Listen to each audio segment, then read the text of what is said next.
یک زمان صدبرگ ها بود داشتند. یک زمان صدبرگ ها بود داشتند. دختران شهر ابرو داشتند. طرفه لیلی ها چو مجنون بید ها موی تا خرمان زانو داشتند. رونق بازار از انصاف بود. بی خطا بار و ترازو داشتند. بیشمار گنجشک ها در باغ ما خوانش و بازی هیاهو داشتند.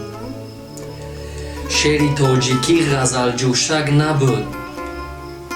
شاعران طبع سخنگو داشتند.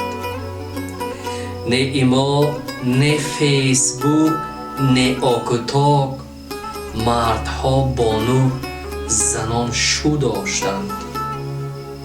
تا همه دعوای ملاگی نکرد، پیر و برنا ترس از او داشتند. اسکندر رحمان.